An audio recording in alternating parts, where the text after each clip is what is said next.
আসসালামু আলাইকুম। আশা করি আপনারা সবাই ভালো আছেন। তো আজকে আপনাদের জন্য ছোট্ট একটা ভিডিও করব। মনোযোগ দিয়ে দেখবেন এবং শুনবেন। ভাই, বাংলাদেশে আমাদের প্রধানমন্ত্রী তারেক রহমান নতুন সরকার হয়েছে। তো যে ধরনের ভাষণ দিয়েছেন, অনেক সুন্দর ভাষণ দিয়েছেন। যে আমাদের দেশে সন্ত্রাস, চাঁদাবাজি, মাস্তানি, গুন্ডামি যা করবে, সে আওয়ামী লীগ হোক, বিএনপি হোক, জামাত ইসলাম হোক, তাদেরকে কারো ছাড় হবে না, কারো ছাড় দেওয়া যাবে না। তাও এখনই বলতেছি ভাই, এটা আমার পার্সোনাল কথা। চাঁদাবাজি, মাস্তানি, সন্ত্রাসী এগুলো ছেড়ে দেন ভাই। রাস্তাঘাটে ছিনতাই ডাকাতি হচ্ছে এবং আপনারা করতেছেন, করে নিয়ে জানো আমোদ ফুর্তি করে খাচ্ছেন। এটা খুব ভয়ঙ্কর কথা ভাই।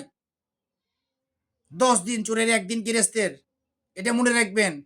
কত ভয়ঙ্কর হয়ে দাঁড়াবে। আপনারা ছিনতাই, চাঁদাবাজি, মাস্তানি করতেছেন, রক্তর গরম দেখাচ্ছেন। এটা করেন না ভাই, এখনো সাবধান হন। আমাদের প্রধানমন্ত্রী কিন্তু আপনাদের কাউকে ছাড়বে না। যারা মাস্তানি করতেছেন, পিস্তলের গরম দেখাচ্ছেন, রাইফেলের গরম দেখাচ্ছেন, ডেগারের গরম দেখাচ্ছেন, এই গরম থাকবে না। আমাদের তারেক রহমান চোদ্দা বড় ভাই বলেছেন, আমি কোনো সন্ত্রাস চাই না। চাঁদাবাজি, মাস্তানি, সে আওয়ামী লীগ হইক, বিএনপি হইক, জামাত ইসলাম হইক, কাউকে ছাড় দেওয়া যাবে না। তাই আমরা সবাই সতর্ক থাকি, সাবধান থাকি, খারাপ কাজ থেকে দ্রুত থাকেন।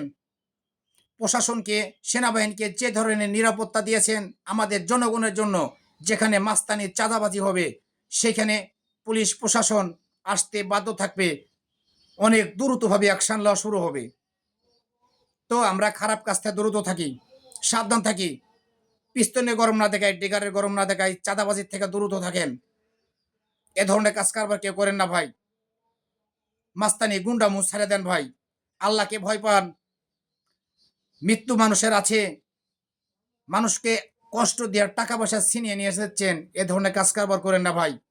ধন্যবাদ ভাই আপনাদেরকে।